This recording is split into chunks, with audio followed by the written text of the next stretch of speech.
Imagine living with an illness for 12 years, isolated, rejected, and without hope.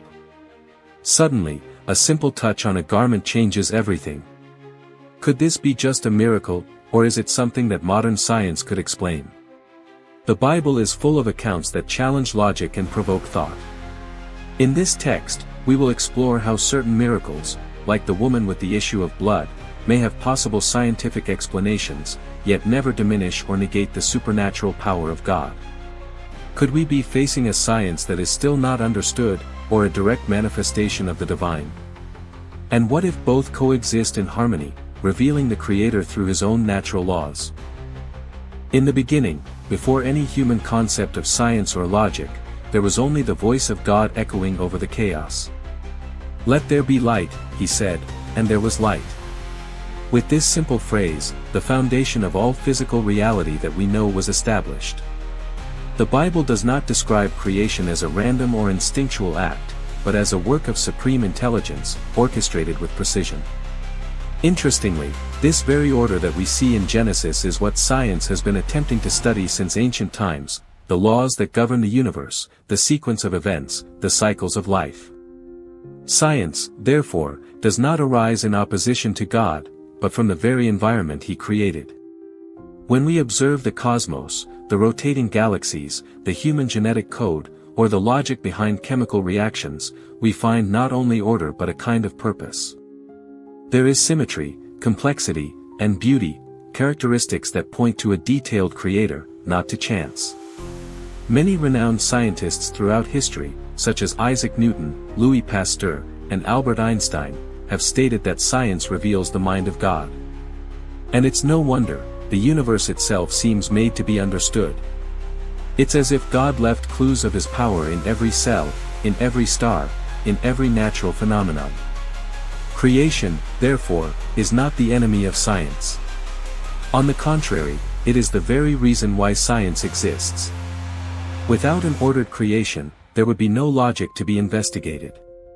When the Bible says that God separated the light from the darkness, the waters above from the waters below, and set boundaries between the sea and the dry land, it is narrating the establishment of limits and rules, what we now call natural laws.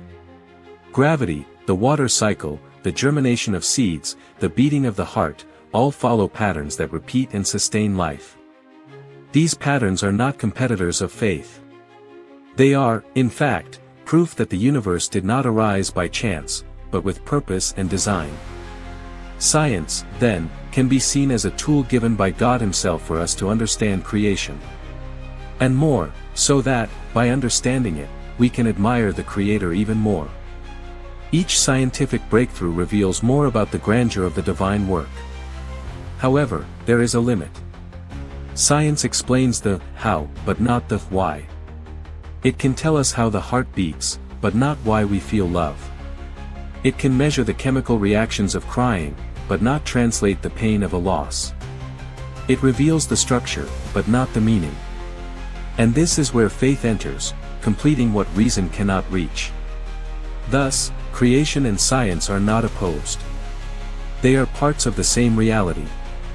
The first is the stage, the second, the study of the curtains, the lights, and the sounds. Both point to an author, God. And when we study the mysteries of the universe with spiritual eyes, we realize that everything, even the laws of physics and biology, reflects the ordered, intelligent, and sovereign nature of the Creator. This is the God who heals, who works in the invisible, and who uses both miracles and science to manifest His will. And perhaps, just perhaps, the miracle is not the suspension of natural laws, but the revelation of laws we have yet to understand, laws that have always been in the hands of God Himself. When we hear the word miracle, we immediately think of something extraordinary, outside the laws of nature, a direct intervention of God breaking the natural order. And indeed, biblical miracles are spectacular: the sea parting, the sun stopping in the sky, the dead coming back to life, the blind seeing. But what if many of these miracles, instead of breaking natural laws, actually revealed laws still unknown to us? What if the Creator, in performing miracles, was utilizing the very resources of the universe He created, laws that we have yet to decipher? Let's consider, for example, the miracle of the crossing of the Red Sea. The Bible reports that the sea parted, and the people of Israel crossed on dry land. For centuries, scholars have debated how this could have been possible. And surprisingly, some scientific theories began to suggest that strong winds, blowing very precisely and consistently, could temporarily push shallow waters aside, creating a passage. This phenomenon, known as wind set-down, has been observed in some regions. Could this have been the case with the Red Sea? Perhaps. But even if there is a physical explanation, the exact moment, the perfect intensity of the wind, and the fact that this occurred at the right time and ceased to prevent the Egyptians from crossing, this transcends luck or chance. This is sovereignty. Another example comes from the walls of Jericho. The Bible says that the people of Israel marched around the city for 7 days, blowing trumpets, until the walls fell down. Archaeological excavations show that the walls did indeed collapse outward, a curious and rare phenomenon. Studies suggest that very intense sound vibrations can affect structures, especially if they are already fragile. But even if an architectural or acoustic explanation is possible, who could orchestrate a sequence of events like this with such precision, if not God? The healing of the woman with the issue of blood, for example, the miracle that inspired this study, also carries layers of interpretation. A touch of faith, a simple gesture, and an immediate healing. Modern science recognizes that emotional and spiritual states directly affect the physical body. Cases of spontaneous remission of diseases have been documented, but not explained. Faith can activate processes in the brain, the immune system, and the hormones, but who placed these mechanisms in us? Who programmed a body that responds to hope, touch, and faith? The author of this intelligence is none other than God Himself. These examples make us reflect: does God need to break natural laws to act? Or does He, the absolute knower of creation, simply use the laws He Himself established? When Jesus turns water into wine, He anticipates a process that, naturally, would take weeks or months: water absorbed by the vine, transformed into grapes, fermented and matured. He does not suspend nature, He accelerates it. He reveals a domain that goes beyond our human understanding of time and process. The Bible is full of miracles that can, in part, be studied by science. But this does not make them any less divine. On the contrary, God's action becomes even deeper when we realize that He works both in the invisible and the visible, both in the natural and the supernatural. Science can help us understand how something happened, but it will never explain why it happened at the exact moment when a prayer was made or a promise was fulfilled. Therefore, we should not fear science. We should embrace it as a lens, not a limit. Science does not explain God, but it can, humbly, recognize His traces. Biblical miracles do not cease to be miracles because they have possible explanations. In fact, these explanations only expand our understanding of divine power and intelligence. The true miracle is seeing, behind the natural order, the supernatural touch of the Creator. Since the origin of the universe, what we call the laws of nature are not mere coincidences or products of chance. They are precise, constant, and universal codes, invisible gears that sustain everything that exists. Gravity keeps the planets in orbit. Atomic forces bind matter. Light travels at a constant speed. Water boils at 100 degrees Celsius. Nothing escapes the logic established by these laws. And here's the central point: these laws didn't come about on their own. They were established. They reflect not only order but intention, and behind every intention, there is an author. Science, in its purest essence, is the meticulous reading of God's signature in creation. Isaac Newton, one of the greatest scientists in history, declared that the universe displays such order that it could only be the work of an intelligent mind. For him, studying science was, in a way, studying the very thoughts of God. The same can be said by other giants of science, such as Kepler, Galileo, Pasteur, and even Einstein, who, even though he was not a theologian, recognized that God does not play dice with the universe. This order, this symmetry, this predictability, everything points to an intentional creation. It is curious to note that the more science progresses, the more it reveals the complexity and precision of the laws that govern the universe. On the microscopic level, molecules follow patterns almost artistic in nature. On the cosmic level, planets obey trajectories that seem to be drawn with a ruler and compass. The existence of life depends on a balance so fragile and precise that even the slightest variation in any universal constant would make life impossible. This is not chance. This is design. Natural laws are the software of the universe. And every software requires a programmer. The miracle, many times, is when that programmer temporarily alters a line of code without compromising the system. But even when nothing extraordinary happens, when the sun rises, when the heart beats, when the seed germinates, we are still faced with miracles disguised as routine. Science is the study of these routines, but it was God who wrote them. An impressive example is the structure of DNA, a code with billions of instructions contained in every living cell. This code carries not only genetic information but also a language, an order, a sequence. And where there is language, there is thought. And where there is thought, there is mind. Science allows us to decipher this code, but it was God who wrote it. It's not about denying human knowledge but about recognizing that it is limited, while God's wisdom is infinite. Some argue that science cannot prove God. And this is true, but not because God does not exist, but because he is beyond the scientific method. Science measures, tests, and repeats. But God is spirit, and his action is often subtle. He speaks in the whisper of logic, in the silence of equations, in the beauty of natural patterns. It is no surprise that many scientists, when exploring the depths of the universe, find themselves in the presence of an inexplicable reverence, a feeling that there is something greater, deeper, more intelligent guiding everything. Therefore, there is no separation between faith and science. In fact, there is a sublime harmony. Science answers the how, but faith answers the why. Both complement each other. The scientist who sees God in the beauty of natural order is simply recognizing that the Creator is not an enemy of logic, he is the very origin of logic. Every atom obeys a rule. Every star follows a course. Every cell has a purpose. And all of this screams, there is a God, and he is the Lord of both the natural and the supernatural. Thus, when we study the natural laws, we are, unknowingly, touching the reflection of an invisible God. And perhaps, this is the greatest miracle of all, that such a grand God chose to reveal himself not only in spectacular signs but also in the simplicity of what we call science.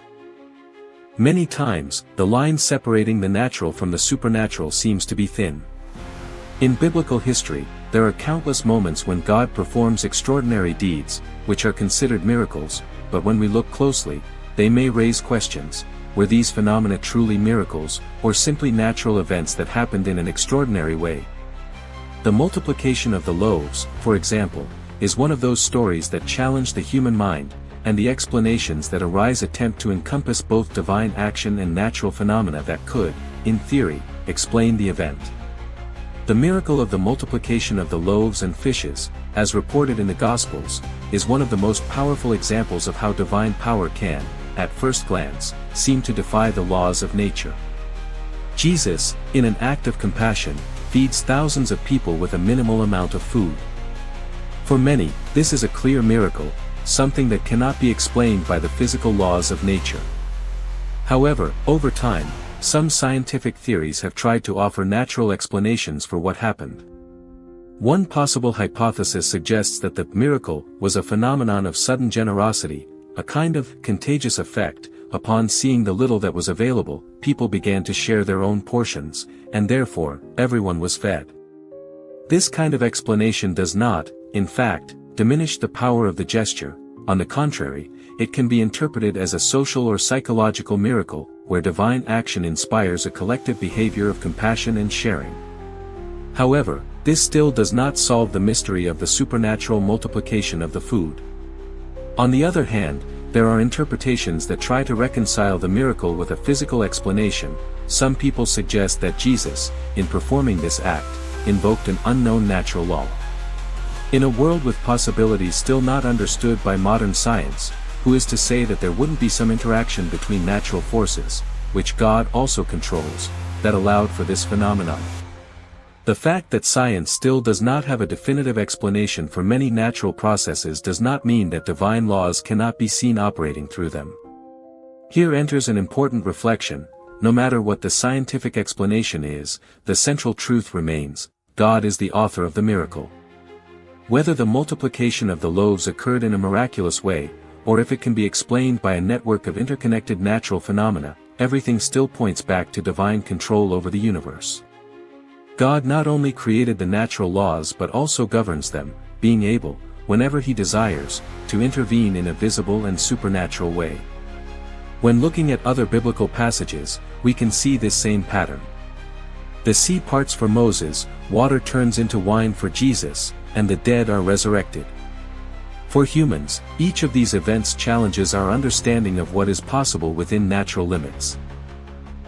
And yet, even when we find possible explanations for these phenomena, whether through physical, psychological, or even social laws, we cannot ignore the fact that God is the initiator and agent of each one of them.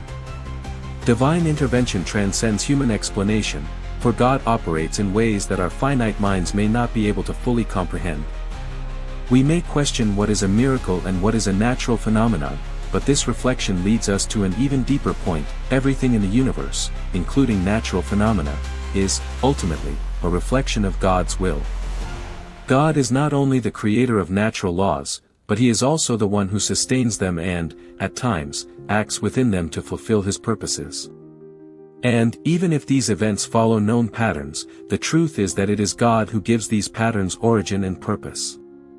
Therefore, when we analyze miracles, we can see not a break with science, but a manifestation of divine sovereignty over the natural laws he himself established. As limited creatures, it is easy for us to assume that everything we cannot immediately explain is a miracle. But, with due humility, we can see that the miracle is not the denial of science, but the affirmation that there is something, or rather, someone, behind the universal order, and that someone is God. The New Testament is filled with stories of miracles performed by Jesus and his disciples. From healing the sick to the resurrection of the dead, each of these events challenges the limits of human understanding and leads to profound questions about the nature of reality and the role of God in the universe. However, while some attempt to explain these miracles based on natural phenomena, it is essential to remember that, regardless of any scientific explanation, the power of God is behind everything. In many of these miracles, science may attempt to find a plausible explanation. For example, in the healing of the blind man from birth, John 9, Jesus uses mud to anoint the man's eyes and asks him to wash in the pool of Siloam. Modern medicine, with its advances in treatments for eye conditions, could suggest that the healing was possible due to some unknown therapeutic effect or even the psychological stimulation caused by faith. But even if there was some natural mechanism behind the healing, the central point is the action of Christ, the source of the miracle. The true explanation is not just in the physical process, but in the divine authority that Jesus has over the human body and nature. Indeed, many of Jesus' miracles can be viewed in a scientific light, but never in a way that diminishes their magnitude or God's role. For instance, the multiplication of the loaves and fishes, John 6 verses 5 to 14, could, at first glance, be seen as a social action, where people began to share their food. However, the scientific explanation does not exclude the fact that Jesus was in absolute control of the situation and that God's action was operating, in a supernatural way, through that gesture. God, having created the laws of physics and biology, has the ability to act through them when necessary. The miracles of the New Testament also illustrate a harmony between science and faith. Faith in the words of Jesus and trust in his power does not negate the presence of natural or scientific elements. On the contrary, we can see how miracles are not a break with the natural order, but an affirmation that God is behind the universal order he himself created. The miracle of healing, for example, can be seen as a manifestation of divine power that does not destroy natural laws but transcends them, revealing God's sovereignty over all things. Take, for example, the healing of the woman with the flow of blood, Mark 5 verses 25 to 34. She believed that by touching Jesus' clothes, she would be healed. Her faith was grounded in the belief that the touch of the Master would bring healing. Science may try to offer explanations about how faith can influence a person's recovery, such as psychological effects and the body's response to stress, but we cannot deny that the healing was undoubtedly a work of divine power. The woman's faith and Jesus' response do not oppose science, but serve as a reminder that God can operate in both the physical and spiritual realms simultaneously. Science, no matter how much it advances and provides us with increasingly detailed explanations of the world, still cannot fully comprehend the totality of what God is capable of doing. Medicine can explain the healing process, but it cannot explain the power that originates it. And while physics can teach us about the law of gravity or relativity, it still cannot explain why a man can walk on water, as Jesus did, Matthew 14 verses 22 to 33. It is in these moments that science and faith meet in harmony. Science can help us understand how the world works, but faith teaches us that God, who created this world, can act in ways that go beyond what the human mind can explain. This harmony between science and faith is essential for understanding the miracles in the New Testament. Jesus did not violate the laws of nature, but he transcended them. He did not annul the natural world but filled it with his divine power. Science may offer explanations for many phenomena, but this does not diminish the fact that, behind everything, there is a sovereign creator who governs all things. The true wonder is not only the miraculous event itself but the awareness that God, through his Son Jesus, brought to light in a new and powerful way the relationship between the human and the divine. He revealed not only his power but also his compassion and love, showing that, through faith, we can experience divine action amid the natural realities. Although science has made tremendous advances over the centuries, offering explanations of how the universe works and revealing the mysteries of life, it remains limited in its ability to fully comprehend the grandeur and nature of God. Science is undoubtedly a powerful tool, capable of explaining the mechanisms and natural processes, but still, there are things that transcend human understanding. God, in his divine essence, is beyond the capacity of science to be fully explained or understood. The Bible teaches us that God's ways are unsearchable and his thoughts are beyond human understanding, Isaiah 55 verses 8 to 9. Even when we try to seek scientific explanations for the miracles that God performed, such as healings, resurrections, or supernatural phenomena, the true reason for their occurrence goes beyond the natural laws we know.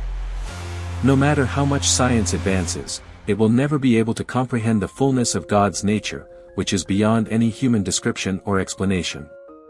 Science can study the biology of the human body, the properties of matter, or the principles of physics that govern the universe.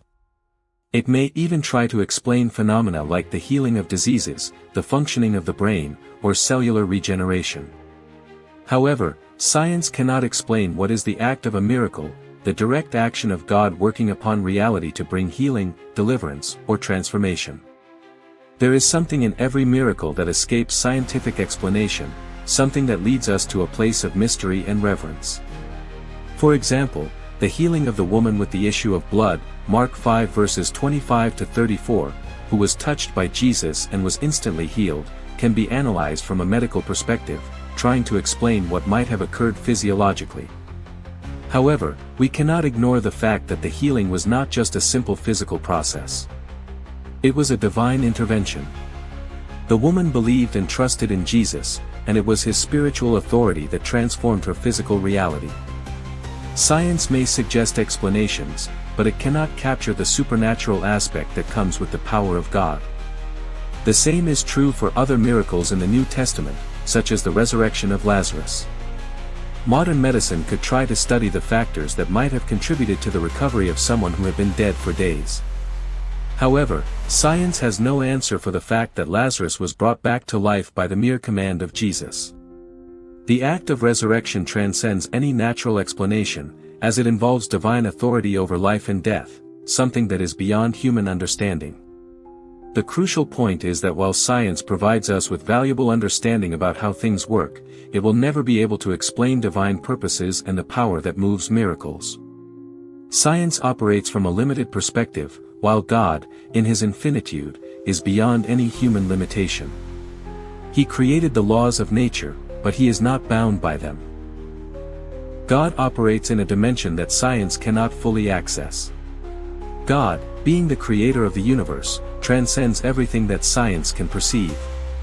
The limited view of science prevents us from comprehending the fullness of his majesty and power.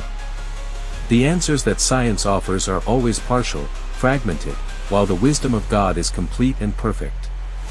When we witness a miracle, we may try to understand how it happened, but we can never fully comprehend why or how God chose to act in that way. The attempt to explain divine action through science is ultimately an effort that can lead us to a greater appreciation of God's greatness. When we encounter the limits of what we can explain, we are brought to a humility that reminds us of our finiteness and our dependence on Him.